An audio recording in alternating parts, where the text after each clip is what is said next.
और बुलेटिन का आगाज कर रहे हैं इस वक्त की बड़ी खबर के साथ। यह खबर मिल रही है कि कांग्रेस को एक बड़ा झटका लगने वाला है। इस तरह के कयास लगाए जा रहे हैं। कांग्रेस का एक बड़ा चेहरा आज भारतीय जनता पार्टी में शामिल होगा दिल्ली में। इसी के सबब हलचल बढ़ गई है। मरकजी वजीर पीयूष गोयल उनको रोकने दिला सकते हैं। आज दोपहर 1 बजे ये झटका लग सकता है और जो कांग्रेस का एक बड़ा चेहरा है वो आज बीजेपी में शामिल होने जा रहे हैं।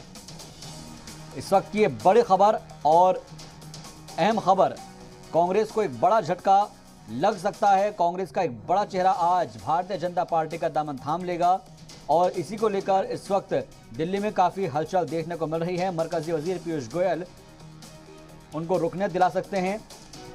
कहा जा रहा है कि आज दोपहर 1 बजे कांग्रेस को एक बहुत बड़ा झटका लगने जा रहा है।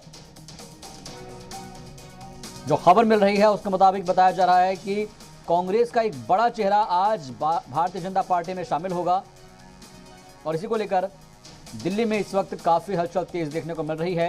मरकजी वजीर पीयूष गोयल रोकने दिला सकते हैं आज दोपहर 1 बजे।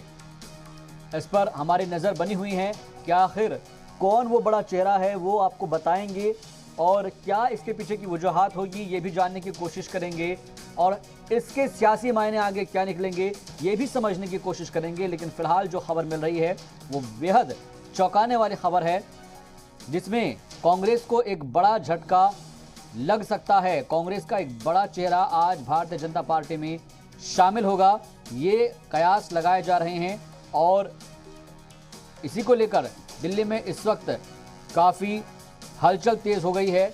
मरकजी वजीर पीयूष गोयल उन्हें रोकने दिला सकते हैं।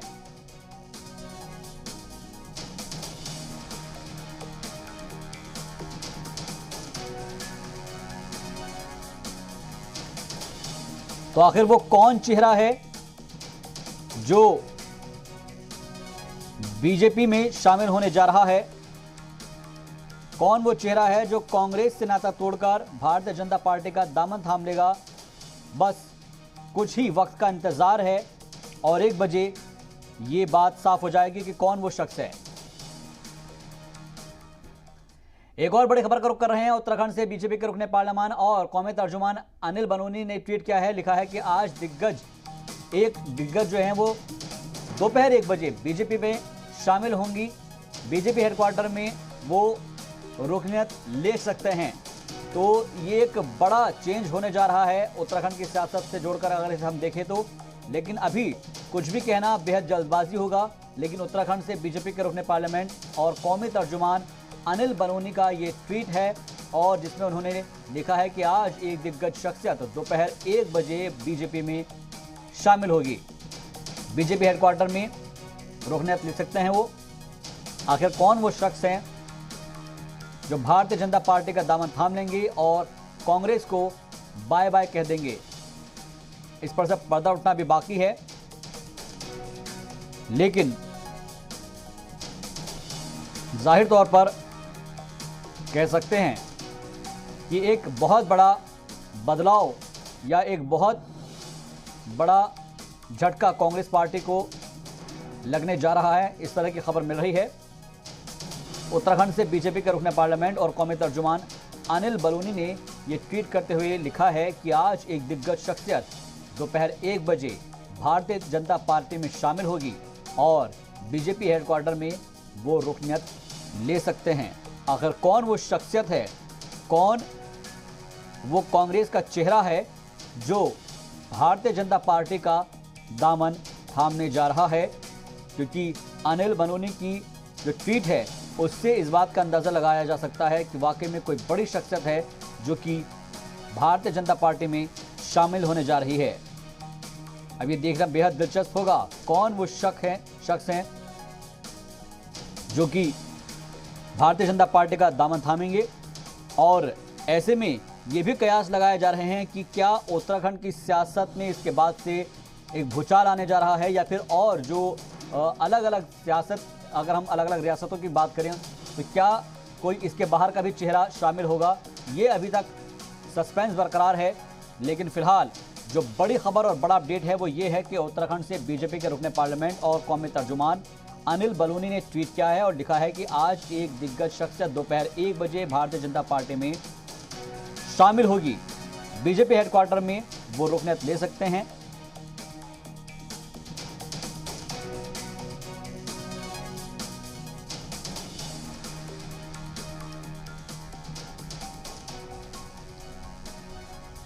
तो जाहिर तौर पर कांग्रेस को एक बड़ा झटका लग सकता है। आज कांग्रेस का एक बड़ा चेहरा बीजेपी में शामिल होगा। दिल्ली में इसको लेकर हलचल तेज हो गई है और मरकजी वजीर पीयूष गोयल रोकना दिला सकते हैं।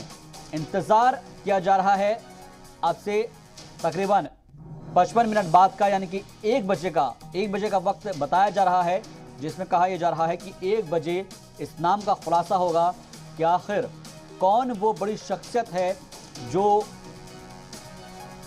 भारतीय जनता पार्टी का दामन थामने जा रही है और कांग्रेस को अलविदा कह रही है। और सबसे अहम बात यह है कि भारतीय जनता पार्टी में जाने के पीछे की वजूहात उनकी क्या होगी, क्या उनके मुद्दे रहे होंगे, क्या वो उनकी सोच रही होगी और इनका असर आने वाले वक्त में उस इलाके की सियासत पर पड़ेगा, आने वाले चुनाव पर इसका क्या असर पड़ेगा। ये तमाम ऐसे सवाल है जो कि बस उनसे पर्दा उठना अभी बाकी है। इंतजार कीजिए थोड़ा, जब आपको सबसे पहले हम बताएंगे कि उत्तराखंड से बीजेपी के रुकने पार्लियामेंट और कौमी तर्जुमान अनिल बलूनी के ट्वीट की जो तस्दीक की जाएगी उसमें पता चलेगा कि आज 1 बजे भारतीय जनता पार्टी में कौन वो दिग्गज शख्सियत शामिल होने जा रही है जो कि बीजेपी हेडक्वार्टर में रुकनीत ले सकती हैं।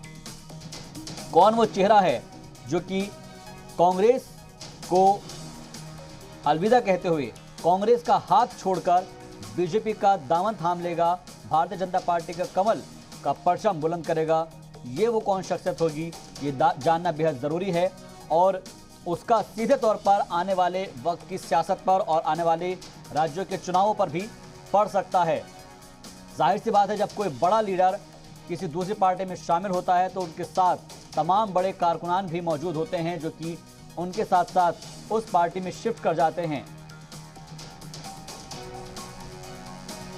क्या ये एक बड़ा माइलस्टोन चेंज कहा जाएगा या फिर उसमें एक बगावत कहा जाएगी, ये तमाम चीज़ें जो है वो मुस्तकबिल में तय होगी। लेकिन फिलहाल नाम का खुलासा होना बाकी है और उस खुलासे के अंदर कहा जा रहा है कि अब से थोड़ी देर बाद तकरीबन 1 बजे तक, यानी कि 50 मिनट बाद ये इस बात का खुलासा होगा जब 1 बजे उस शख्सियत को रुकनीत दिलाई जाएगी कि आखिर वो कांग्रेस का कौन सा बड़ा चेहरा है जो भारतीय जनता पार्टी में आज शामिल होने जा रहा है।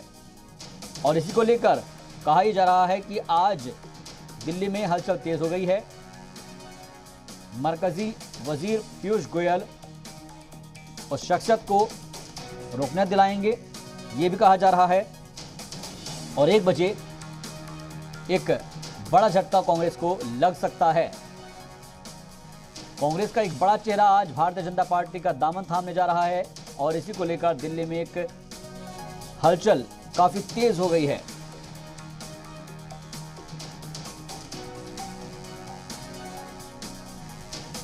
तो बड़ी खबर, बड़ा अपडेट। और ये ट्वीट आप देख सकते हैं, इस ट्वीट को आप पढ़िए और इसके मायने समझिए कि आखिर उत्तराखंड से बीजेपी के रुकने पार्लियामेंट और कौमी तर्जुमान अनिल बलूनी ने जो ट्वीट किया है उस ट्वीट को आप पढ़िए, जिसमें सीधे तौर पर बताया जा रहा है कि आज एक बहुत बड़ा चेंज होने जा रहा है और एक दिग्गज शख्सियत दोपहर 1 बजे बीजेपी में शामिल होगी।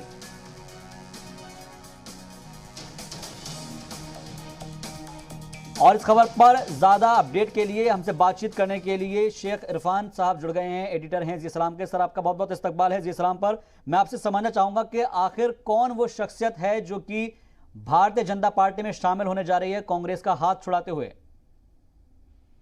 देखिए, इंफॉर्मेशन है लेकिन उसको रिवील करना अभी मुनासिब नहीं होगा। कारण यह है कि जिन लोगों से, जिन सीनियर लीडर से मेरी बात हुई है बीजेपी में जी, उन्होंने इतना तो जरूर इंडिकेट किया है कि जो ज्वाइन करेंगे वो यंग लीडर हैं, ओल्ड लीडर में से नहीं है। लेकिन जाहिर सी बात है कि उनका बेस यूपी से रिलेटेड होगा। और आपको याद होगा कि जिस वक्त ये 23 जो लीडर्स हैं, 23 लीडर्स जिनको रिसेंटमेंट था, जी पार्टी लीडर को लेकर के, क्योंकि राहुल जी ने एक्सेप्ट नहीं किया था कांग्रेस को लीड करने के लिए। तो बिना लीडर के, बिना शिप के, बिना कैप्टन के ये प्रॉब्लम होता है। और वो जो चिट्ठी गई थी, जिसमें बहुत सारे सीनियर लीडर्स थे, आनंद शर्मा थे, कपिल सिब्बल थे, मनीष तिवारी थे, शशि थरूर, विवेक टंका, मुकुल वासनिक, भूपेंद्र सिंह, और ये सब के सब लोग थे। उसमें कई सारे यंग लीडर्स के भी नाम थे। और जाहिर सी बात है उसी में से किसी एक व्यक्ति को, मुकुल वासनिक की बात मैं कर रहा हूँ तो ये सीनियर लीडर में आएंगे, जितिन प्रसाद हैं, एक यंग लीडर हैं, और विपिन हुड्डा है, ये सारे यंग लीडर्स। तो मेरे हिसाब से ऐसा लगता है कि यूपी चुनाव के मद्देनजर ऐसा कोई चेहरा दिया जाएगा, और जिनका एक बहुत इंपॉर्टेंट रोल होगा। जिनसे मेरी बात हुई, उन्होंने हल्का सा ये इंडिकेट जरूर किया कि आगे आगे देखो होता क्या है। और 2024 को लेकर के, क्योंकि हर व्यक्ति जो कांग्रेस में है काफी समय से रहे हैं, जैसे माधवराव सिंधिया साहब थे या राजेश पायलट साहब थे, तो उन्होंने एक लेगेसी, एक लंबा समय दिया था। और उनके जो बच्चे हैं जो काम कर रहे हैं, जिस हिसाब से काम कर रहे हैं, ऐसा नहीं है कि उनका से नहीं है उस पूरे क्षेत्र में, यंग है, एक्टिव है। और ऐसे लोगों को नरेंद्र मोदी जी जो प्रधानमंत्री हैं इस देश के, वो चाहते हैं कि ऐसे लोग आकर के एक कंस्ट्रक्टिव योगदान दे देश को आगे बढ़ाने के लिए। तो इसलिए ये एक रास्ता खोला जा रहा है, जिसका ऑब्वियसली पूरा बेनिफिट मिलेगा 2024 में। जी, और सर क्योंकि हम देख रहे हैं कि आने वाले वक्त में 2022 में भी चुनाव होने हैं, और जो मरकज का रास्ता है, मरकजी हुकूमत का रास्ता है, वो उत्तर प्रदेश से होकर निकलता है, जिसमें हम देखते हैं कि उत्तर प्रदेश में भी चुनाव होने हैं, उत्तराखंड में भी चुनाव होने हैं। और चूंकि उत्तराखंड के बीजेपी के रुकने पार्लियामेंट अगर इसको कर रहे हैं ट्वीट को, जाहिर सी बात है कि इसका असर सीधे तौर पर उत्तराखंड और उत्तर प्रदेश की सियासत पर भी पड़ेगा। बिल्कुल बिल्कुल बिल्कुल, एब्सोल्युटली ये फैक्ट है। और यूपी के मद्देनजर इस काम को किया जा रहा है। बहुत सारे आपने पास्ट में भी देखा, जो बीजेपी में थे वो फिर जो कांग्रेस में थे बीजेपी में आए, और उनको फिर मिनिस्टर भी बनाया गया। बहुगुणा जी हैं, वो एक बहुत प्रोमिनेंट लीडर है, वो बनी। तो मेरा ये मानना है कि बहुत सारे लोग बीजेपी ज्वाइन कर जाते हैं, लेकिन जरूरी नहीं कि उनको कैबिनेट मिनिस्टर बनाया जाए स्टेट में या सेंटर में, ऐसा भी नहीं है। लेकिन कहीं ना कहीं उनको ये महसूस जरूर होता है कि एक रूलिंग पार्टी है। और अभी जितने भी सर्वे हुए हैं, उन सर्वे में ये देखा गया है कि जहां तक प्राइम मिनिस्टरशिप की बात आती है, तो उसमें नरेंद्र मोदी बहुत आगे हैं। और उसके बाद अगर कुछ 2-4 नाम आता है, या ममता बनर्जी का नाम आता है, या राहुल गांधी का नाम आता है, या शरद पवार का नाम आता है, तो वो जो पब्लिक परसेप्शन है उसमें काफी पीछे हैं वो लोग। ऐसा नहीं है कि वो बायस सर्वे है, बहुत सारे लोग हैं जो अलग अलग प्लेटफॉर्म पे वो कर रहे हैं। उसमें रुझान ये आ रहा है कि अभी फिलहाल नरेंद्र मोदी साहब का कोई alternative, there is no alternative, जिसको टीना फैक्टर कहते हैं, वो अभी उभर के आ रहा है। तो जाहिर सी बात है इस पूरे सिचुएशन को बीजेपी एक्सप्लॉइट करना चाहेगी। वो ये चाहेंगे कि जो लोग कांग्रेस में हैं, जो कुछ करना चाहते हैं, जिनकी छवि अच्छी है, जिनके खिलाफ कोई कंट्रोवर्सी नहीं है, और जो यंग भी हैं, उनको वो चाहेंगे कि उनको एक मौका दिया जाए मेन स्ट्रीम के साथ जुड़ के, ताकि वो जो भी गवर्नमेंट के पॉलिसीज हैं जिसको इम्प्लीमेंट किया जा सकता है, इसके लिए वो यंग चेहरे लेंगे। जी, और इरफान सर एक चीज और हमने यहाँ पर देखी है कि भारतीय जनता पार्टी हमेशा इस बात को जरूर बनाती है कि देखिएगा कांग्रेस के अंदर एक ही परिवार का राज चलता है, वहां पर किसी को आगे बढ़ने नहीं दिया जाता है। और यही बिना को आगे लेते हुए ये कहा जाता है कि आप हमारी पार्टी में आइए कि हमारे यहाँ पर एक सामान्य कार्यकर्ता भी मुख्यमंत्री और प्रधानमंत्री बन सकता है। इसी बात की दलील हमेशा दी जाती है। तो क्या आज भी सेम सिचुएशन वैसी होने वाली है जैसे कि हमने ज्योतिरादित्य सिंधिया के टाइम पर देखी थी? एब्सोल्युटली, आपने बिल्कुल सही फरमाया। आपने ये देखा कि यूपीए गवर्नमेंट जिस वक्त 10 साल इन्होंने रूल किया, और उस दौरान सोनिया जी को पीएम बनाने की बात हो रही थी, तो शरद पवार जी इसी बात पे हटे थे कांग्रेस से, और उन्होंने एक अलग पार्टी बनाई।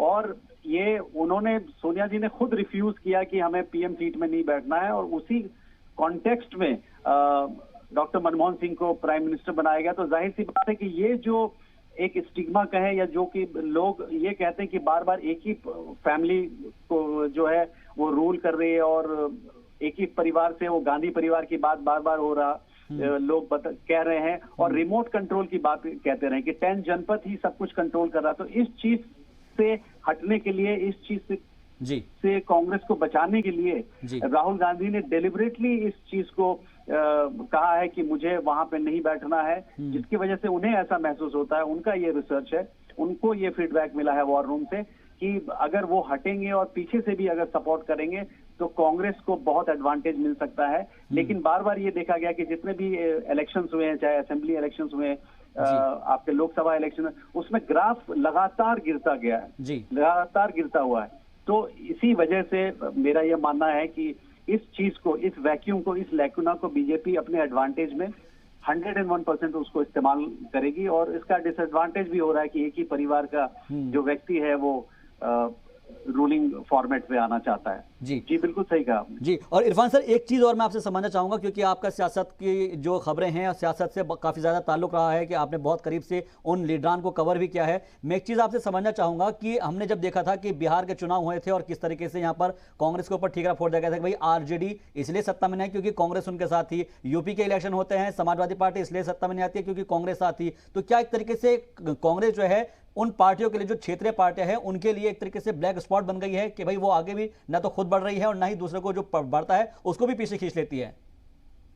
नहीं, देखिए जितने भी रीजनल पार्टीज हैं, आपको ये बता दूं, अगर हम वेस्ट बंगाल की बात करें तो ममता बनर्जी अल्टीमेटली कांग्रेस से हट के गई और टीएमसी हुआ, शरद पवार एनसीपी बनाए तो वो कांग्रेस में ही थे, हट के वो तो रीजनल, उन्होंने जो मेहनत की है वहां पे वो रीजनल पार्टीज बने हैं।